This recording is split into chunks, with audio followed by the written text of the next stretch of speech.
baliktad lang. Okay? So, dapat yung orange nandito, yung blue nandito. So, pag kanyan, kailangan ilabas talaga. Okay? So, ilalabas natin yung dalawang yan. Okay? So, pagkalabas, kailangan ihiwalay. Okay? So, tignan natin kung may matatamaan. So, ito bakante. So, pwede natin ikot para, okay? So, bakante to. Para mababa natin to. Okay?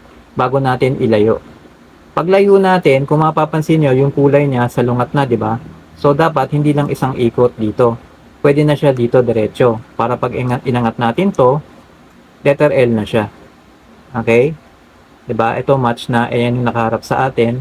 So, dahil sa blue-orange siya, blue-orange, kita ko pa rin, di ba?